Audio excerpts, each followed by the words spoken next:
I didn't get to enjoy the day out there today. Seems There's still time. There's still time. All right, well, on the national stage, the Manhattan District Attorney says that the judge in the New York hush money case can delay sentencing President-elect Trump while other legal challenges are being resolved. And in the same conversation, there are new details emerging about allegations of sexual misconduct and drug use involving Matt Gaetz, President-elect Donald Trump's controversial pick for Attorney General. NBC's Alice Barr has the latest details.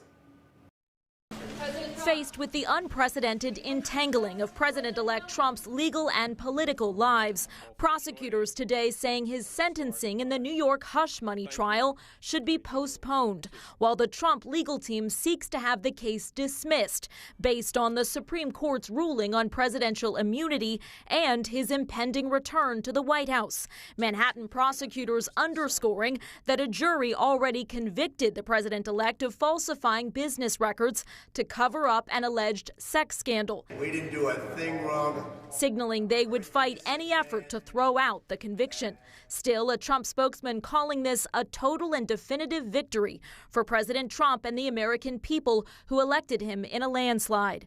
It comes amid an intensifying spotlight on the president-elect's pick to lead the Department of Justice, Matt Gaetz, who resigned from the House last week, halting a House Ethics Committee investigation into allegations Gaetz fiercely denies of drug use and sexual misconduct.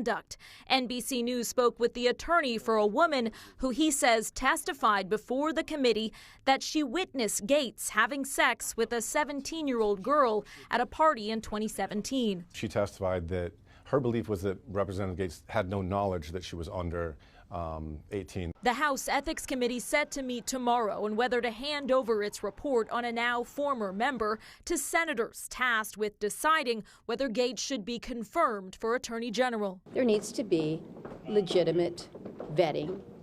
When I say legitimate, I mean just thorough vetting that the committees do. This is our job.